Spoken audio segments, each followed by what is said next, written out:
मैं जनरल भाई साहब, आप सबसे, आपने सबकी बात सुन ली, आप सब हम लोगों से वरिष्ठ हैं, सब तरह का अनुभव है आपको।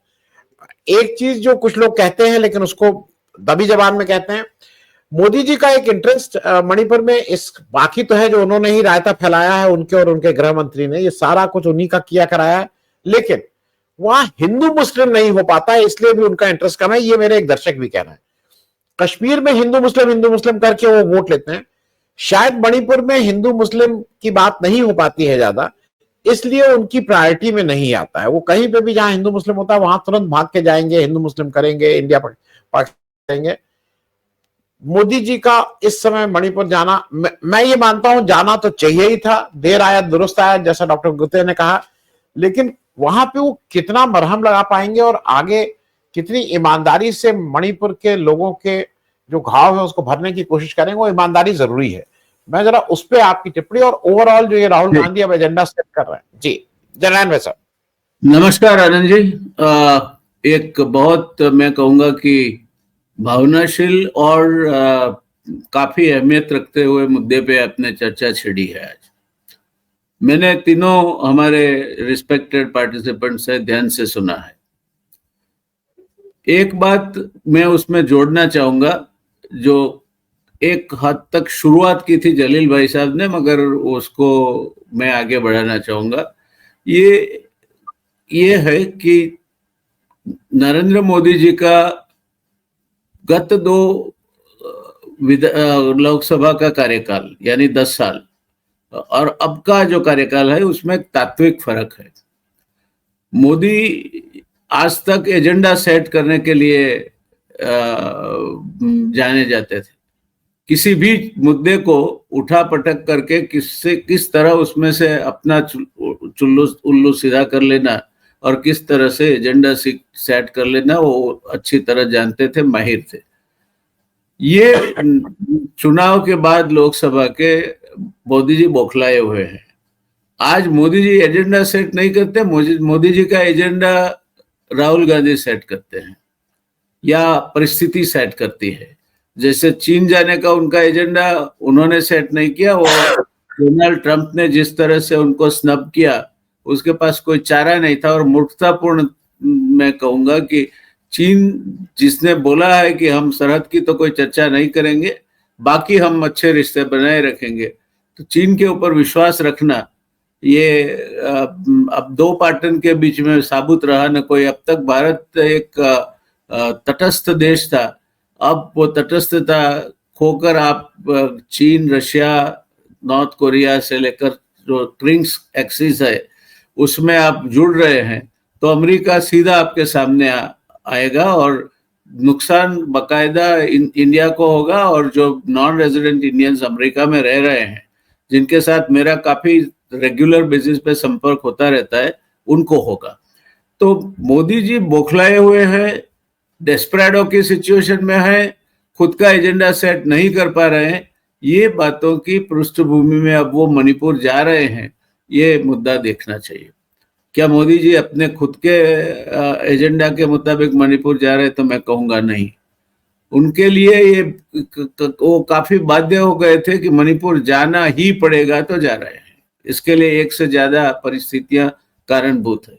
और ऐसी स्थिति में जबकि आप अब आहिस्ता आहिस्ता सिस्टम पर से अपनी जो पकड़ थी गंवा रहे हो, और न तो आप विदेश नीति के मामले में सफल रहे हो, न घरेलू मामले में सफल रहे हो, तब कैसे कैसे परिणाम आते हैं उसका एक आदर्श उदाहरण अभी जो मोदी जी ने बोला था कि मेरे 15 अगस्त की शायद बात है कि मेरे दिल में किसान पहले है, बाद में बाकी के सब प्रश्न है। और अब जाके आपने अगस्त से लेकर दिसंबर तक, अब पहले सितंबर 30 तक, अब दिसंबर तक कॉटन को ड्यूटी फ्री इंपोर्ट कर दिया। अब अभी नया क्रॉप बाजार में आने वाला है ठीक उसी समय पे, और 50 लाख बेल का 5 मिलियन बेल्स का कैरी फॉरवर्ड स्टॉक है। उसी समय पे आप इसको टैक्स फ्री इंपोर्ट्स कर देते हो, तो भारत के जो किसान है, जो हम दुनिया के 3रे नंबर के कॉटन प्रोड्यूसर हैं, तो वो लोगों की तो बर्बादी हो जाएगी। अभी किसान का भला हुआ या बुरा, या मिल मालिकों का भला हुआ, सूती मिलों का भला हुआ, कपड़े की मिलों का भला हुआ, बड़ी अपैरल के फैक्ट्रीज का भला हुआ। सो मोदी हैज मिसप्लेस्ड प्रायोरिटीज। आजकल इनकी जो प्रायोरिटीज है, वो प्रायोरिटीज को आप ट्रस्ट नहीं कर सकते कि क्या इनके दिमाग में है और क्या जमीन पे बन के उभरेगी। तो मणिपुर जाना उनके लिए एक मजबूरी है, इसीलिए जा रहे हैं, मैं मानता हूं, न कि वो कोई सोची समझी कोई रणनीति के तहत जा रहे हैं।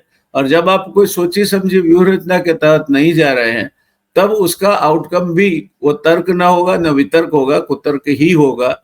तो इसके आउटकम के बारे में भी मैं आशावादी नहीं हूं। आपने एक मुद्दा बहुत सही कहा कि हिंदू मुस्लिम मुद्दे पे यहाँ ध्रुवीकरण नहीं हो सकता, और वो समझते हैं, मैं नहीं मानता कि नहीं समझते, मगर क्रिश्चियनिटी के साथ खिलवाड़ करना वो पूरी विश्व में भारी पड़ सकता है, क्योंकि they have very strong presence all over the world and very strong organisational network also.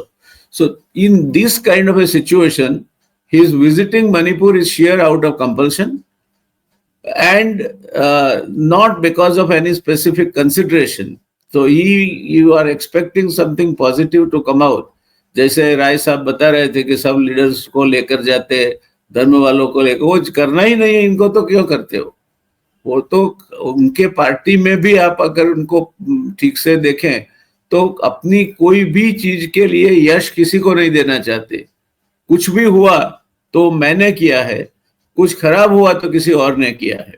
ये इनकी मानसिकता है, और मानसिकता से चलते हुए मणिपुर जा रहे हैं। तो मणिपुर जाके आएंगे वो, उसमें कोई मैं बड़ा बहुत मजबूरी है जा रहे हैं, ऐसा समझ लीजिए आप।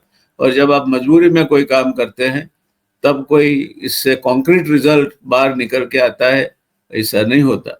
और ये मजबूरी का प्रदर्शन स्वीकार उन्होंने कर लिया है, जबकि गवर्नर प्रोएक्टिव होकर कैंप, जो रेफ्यूजी कैंप है, उनकी मुलाकातें ले रही है। वो नहीं तो ये भाजपा के जो अपॉइंटेड गवर्नर्स है, उनके जहन में ये बातें है ही नहीं, वो जाते ही नहीं, कैंप्स की मुलाकात को नहीं जाते, या जो लोग इससे हताहत है उनको मिलने का मौका नहीं देते, कुछ नहीं करते। मगर ये शुरू हुआ है, उसका मतलब ये है कि कहीं ना कहीं एक ऐसी परिस्थिति उभर के मोदी जी के सामने आ रही है वैश्विक फलक पर कि इनको मणिपुर जाना पड़ रहा है।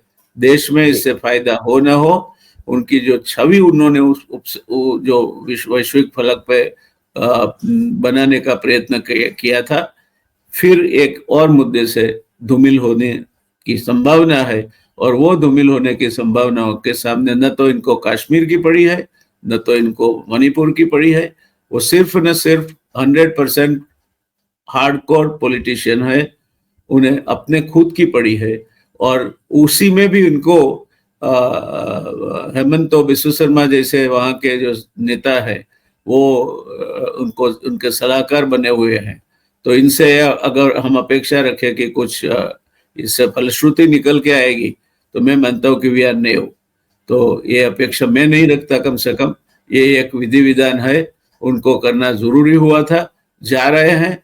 इससे कम से कम कोई फलश्रुति निकल के नहीं आए तो मैं निराश नहीं होऊंगा, मगर इससे कोई एडवर्सिटी नहीं निकल के आए। जैसे फार्मर्स के किस्से में उन्होंने बोला कि फार्मर्स का हित मेरे हृदय में बसा हुआ है, और फिर ये कॉटन इंपोर्ट्स को ड्यूटी फ्री कर दिया, 11% का जो ड्यूटी था वो निकाल दिया, और दिसंबर तक निकाल दिया।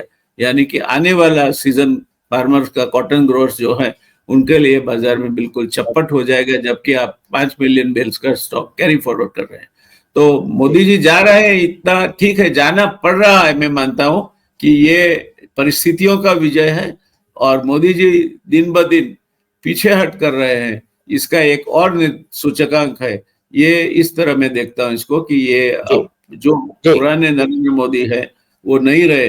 अब वो उन्होंने कहीं विश्व विजयी अलेक्जेंडर को ये मालूम हो चुका है कि पंजाब में उनकी सेना को मलेरिया लगने से वापस जाना पड़ेगा, और वो पीछे हट चालू हो गई है। So retreat has started, and this is part of the retreat that he is trying to survive, and in that battle for survival he is doing all these things. So he is doing it for simply a kind of a cosmetics and nothing beyond that.